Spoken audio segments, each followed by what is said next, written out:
Hey everyone, welcome back to our channel. Today I'm going to show you how to update Wi-Fi drivers for your Windows 11 in a very simple way.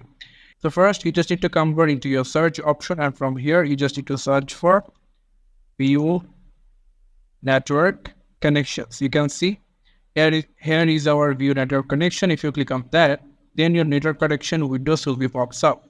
And now what you need to do, you just need to select this Wi-Fi, click on the right mouse button and then go for property. After that, there will be a Wi-Fi properties windows will be open.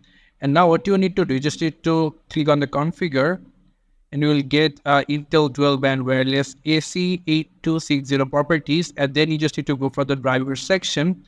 And from here, you will get an option called update drivers. If you click on that, you can do it simply as well. And if you click on the search automatically for drivers, if you click on that, you can see searching pre-installed drivers, and now it's searching for drivers, and you can see they are saying the best drivers for your device are already installed. So now you can close it, and this is how you can update Wi-Fi drivers into your Windows 11 or 10. Thank you so much for watching this video. We will see you in another videos. Till then, goodbye.